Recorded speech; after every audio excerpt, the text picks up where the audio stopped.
This clip is brought to you by SaveWithConrad.com.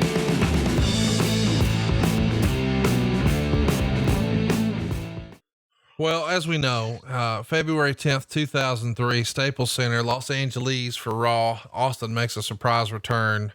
And we're thankful to know that, this story has a happy ending. He's still a part of the WWE family and pops up and does stuff for him from time to time on the network. And whenever there's a big reunion, you know, he's going to be out there with a live mic and doing what he does. And that's entertain the fans. We took to Twitter though, and wanted you guys to pick JR's brain. We said on an upcoming Grilling JR, we're discussing when Stone Cold walked out on the WWF. Do you have a question for JR? Drop them in the comments and use the hashtag AskJR. And if you've got a question for next week's episode, which is Clash of the Champions 11, which we'll get to in a little bit, just follow us at JR Grilling. That's the official show account where you can ask questions for Jim. It's at JR Grilling. One of the first questions I thought was a joke at first, Jim, but then I started to really think about it and maybe it's worth exploring a little bit. Let me finish the thought before you shit all over it, 'cause I know that's what you're going to do. Ray wrote, were there any rumblings that Triple H was sort of behind some of Austin's booking?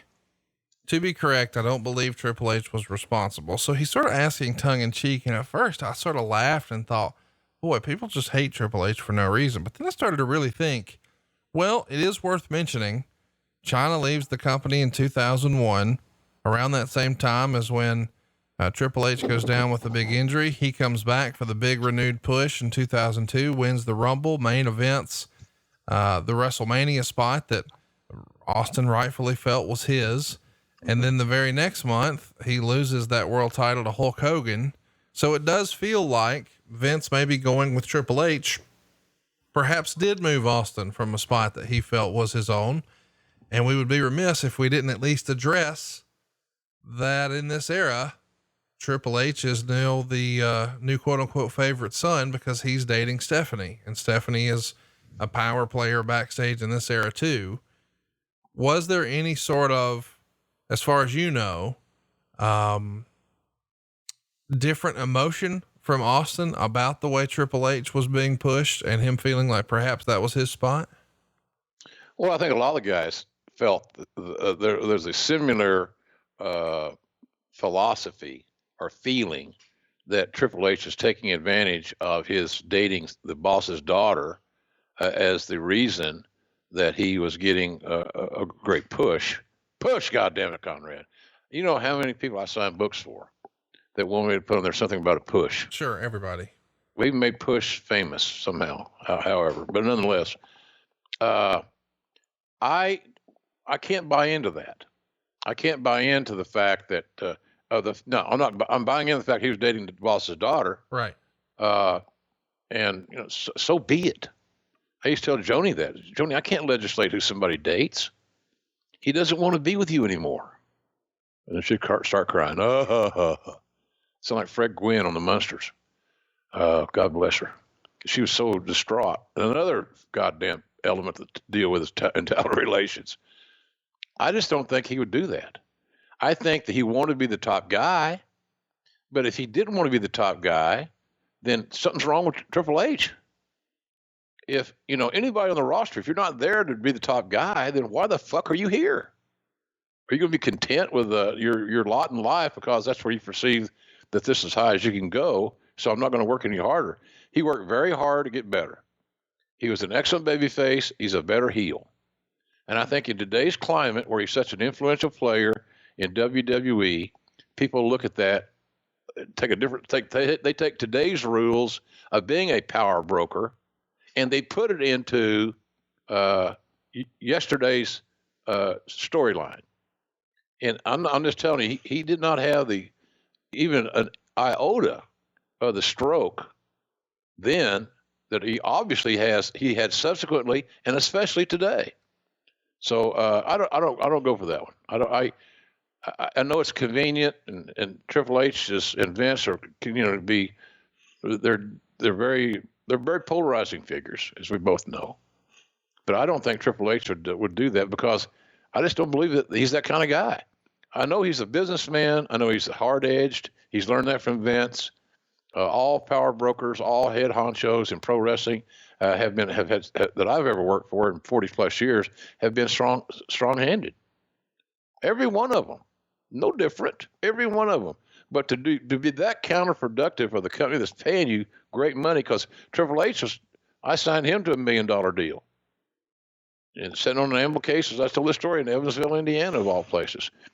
And all he wanted to know was to make sure that he was getting the same deal as the other quote unquote top guys. And he did. I was honest. So I don't, it's a good question, but it's using today's criteria on yesterday's problem. I don't think it jives. Let's do a couple more questions here and then we'll wrap this one up. Instagram, a wrestling historian, writes, when was the best time to book Austin versus Lesnar? And how would you have seen that match play out? Well, one with a build up. First of all, I'd book it backwards. The match with the first Austin Lesnar match, in my point of view of booking, would have been at WrestleMania. That would have been the debut match of Stone Cold and Brock Lesnar. Now, depending on how Lesnar's skill set had advanced, what year it was, Austin's health, et cetera, it's a great time if you want to pass the baton and make Lesnar the guy. Then no better person to do that than the legendary Stone Cold Steve Austin. But no matter the finish, it depends on, okay, we're going to put the rocket on Lesnar, or let's have Lesnar work with Austin, have a knockdown drag out, have Austin catch a stunner real quick, out of nowhere type deal, where it's not a long, drawn out babyface finish, but something is sudden and shocking, and put Austin over, and see how the big boy from Minnesota swam into deep water. That's another concept, which I think might have been the one that we'd have probably gone with. But if at that point in the booking, in the storylines, the booking scenarios, everything, the future plans, if the plan was for Lesnar to become the top babyface or the top star in WWE, then you'd put Lesnar over. But if you weren't ready for that move, you just want to see how he's going to do with the best and how he's going to react to Austin calling the match, how the match is laid out, et cetera, then you put Austin over. So it could go either way, and there's both the ways are right. Depends on where you are, storyline wise, and so forth. But without question, they don't wrestle. They may fight. They may have a brawl. They may have a pull apart. They may have some other things, vignettes and so forth, training vignettes, and some great shit could have been produced there. But it would have to be at WrestleMania without a doubt. Hey, they could have both eliminated each other at a Royal Rumble going in type thing or something. There's a lot of ways to skin the cat, but that's kind of my thought on it. WrestleMania had to be the destination for the first one. A couple more quick questions. Jack wants to know, what was the mood around the locker room when Stone Cold walked out? Did any other talent take great offense? I think people were more surprised than anything else because he was a top earner. He's making all this money, and that's kind of what everybody gets in the business for, to make more money. I think there were probably some that were relieved because he wasn't there, and they gave them a more open door to walk through and to become a top guy or the top guy, whatever it may be. Give them an opportunity. So when the one door shuts, another door opens, and I think that's kind of the philosophy I use for the guys. Hey, he's not here.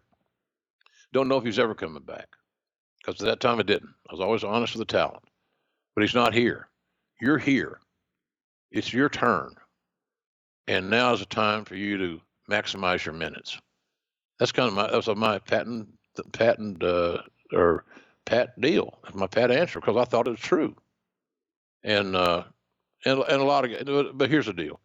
Steve was very well liked in the locker room because the top guy, it's like the old days when WWE would run 3 shows and 3 house shows, and you always looked at the booking sheet. You didn't care about where you just wanted to look where Hogan was. Then you wanted to find your name on that card because that was going to draw.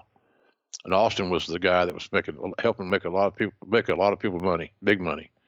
So, and I got to ask, there wasn't a TV, Conrad, that went by that somebody would say, you talk to Steve, how's Steve doing? Because they knew I would be the guy that would be communicating with him. And so that was, I thought that little note I sent him that you talked about, handwritten, it was sincere. I didn't want to bother him with another phone call. I'm tired of phone calls. I'm tired of the fucking texts. I'm tired of all this shit, communication shit. I wrote him an old school letter, card. It was a card. You read the whole thing. He put it in his book. It meant a lot to him. And we got that meeting in Houston because of it, I can promise you. So a lot of guys missed him. He was funny. He was motivational. He led by example in that regard on the good days that we had with him, and so many more good ones than bad ones. So he was missed. He was missed, but it did create opportunity. And that's all I had to build on, Con. You got to find some positive in this massive negative that you could hang your hat on. So that was the reasoning for that. How that worked. But he was very well liked in the locker room, and I think guys missed having him around. And notwithstanding the fact that he sold tickets, and they got money off those tickets. Bad Money Slim writes, when you finally get through to Steve's cell phone that day when he's in Atlanta, you said he was boarding the plane with his wife, and you also said you did most of the talking. What did the talking sound like from his end? Oh, he wasn't himself. He was despondent, then angry, very emotional, depressed, stressed out, and it was not a happy time. Those are the kind of calls you hate to make in that role. Yeah, but it was my job, and he was my friend, and I just wanted to know that I'm not going to turn my back on you, no matter what you do. I'm not going to. You're my friend. We're different. We're not in uniform. I'm not in my hat. You're not in your tights. I can look right now in my trophy case in my living room, and he gave me his boots that he wore beating Shawn Michaels for his first title, and that's pretty damn cool. I don't know what that'd be worth. You'd like to have them in your collection, I can guarantee you. Yes, sir. So we were very close. We had a great bond because just the nature of the beast. It allowed us to. We finally broke that trust thing where it's the office. So, but it was a tough conversation, and I did the best I could to get him to come to TV, talk this thing out. I finally got it accomplished after the note we talked about, and in Houston, I couldn't get it done that day. And I felt like I let my friend down. I think I let the company down because I couldn't convince him to come and talk. He felt embarrassed that it had come to this, and I don't think this is me talking. I don't think he really wanted to face the boys because I think he felt like it was a tough hand for them to be dealt too. The top guy that's helping draw money and is helping feed your families and all this stuff. With his productivity, and he's letting them down too. But I think that's one of the reasons he didn't come to Atlanta that day. He didn't want to deal with it anymore. He didn't want to see the face of the guys because it's hard to explain to somebody when you're making millions of dollars a year, and he was, why you're leaving. And I don't think he wanted to share with everybody that, hey, look, my kids are moving to England, my goddamn neck's killing me, my back is screwed up. My marriage is what it is. I don't think he wanted to go through all that stuff that we talked about here today and stuff that he was aware of. I was aware of. I don't think he wanted to share that with the boys at that point in time. So, because I can just tell you about when he came back, Conrad, and pretty good pop, by the way. Yeah. The fans love him. They still love him. That I think he was ready then to share. He was ready then to communicate and be the basically the same old Steve that we knew in happier days. So, but it was a tough conversation to say the least. But you got to make those conversations in your lifetime. I could have bullshitted with him. I could have texted him. But that's not my style, especially with him. Chuck Longley has an interesting question. He says, Shawn Michaels always catches hell for walking out. Why does it seem like Stone Cold gets a pass with most casual fans? Well, Shawn Michaels walked out and made $750,000 a year the entire time he was gone. Poor me. I'll take that. I don't know. It's hard to say. I think people just can't. Most people that have never approached that kind of income or a comfort level of money don't understand how somebody could walk away from just simply the money. Steve had made a lot of money. He'd saved a lot of money. Again, as I mentioned, I don't want to say he was thrifty, but he was thrifty. He was smart with his cash. He bought real estate. He did things that were smart. It wasn't a Rolex of the week or a hot car of the week. Hell, he's happy driving a goddamn classic Ford Bronco. He don't give a shit. That's fine with him. So I think just because he was the guy, and people could not relate or understand how the guy make it. I can't. Let's say this: would you walk out if you're making $8-10 million a year? Oh hell no, I'd never walk out. God, are you kidding me? That's great money. But he already had the money. Right. It wasn't about the money anymore. This is about real life at this point. Real life, buddy. Real life, and some fans can't understand that. And maybe this show here will help them understand it better. But we took good care. Shawn was taken good care of while he was gone, because he was. We knew that once he got his head right, and kind of hit the reset button, that he's still going to be one of the best workers of all time when we got him back. And when if we all remember, when Shawn Michaels walked right back into the picture, it seemed to me like he was as good, if not better, than he was when he left. That's just my take on it. But I'm a Shawn Michaels fan, and I'm also the guy who went to San Antonio to talk to him about that situation. You can't leave your legacy like this. Right. And he bought it, and he understood. He and his guy Skip McCormick they understood. I said, take your time, but know that we want you back.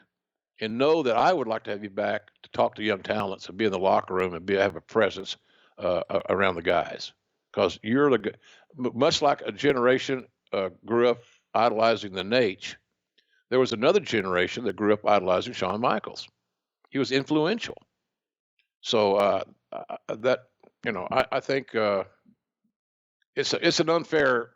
It's a good question, but I don't know that it's a real fair question, based on that Shawn got away with this, or Shawn didn't get away with it, or whatever. They're both a lot of the same issues: marriage issues, health issues, the professional mortality issues affects artists, performers in a different way. How many times have we read about a great NFL player that's just going to hang on for that one more season, one more year, and because they don't want to give it up. This is their life. And so it's a good question, but I don't think it's a fair question. The question is fair, but the perception is probably not accurate or fair. Hey, it's Conrad Thompson. Thanks for checking out the podcast here on YouTube. Be sure to hit the subscribe button and the notifications bell so you get a notice anytime we upload some new content. And go save yourself some money right now. If you're in a 30-year loan or you have credit card debt, it's not a matter of if I can save you money. It's a matter of how much. Find out right now for free at SaveWithConrad.com.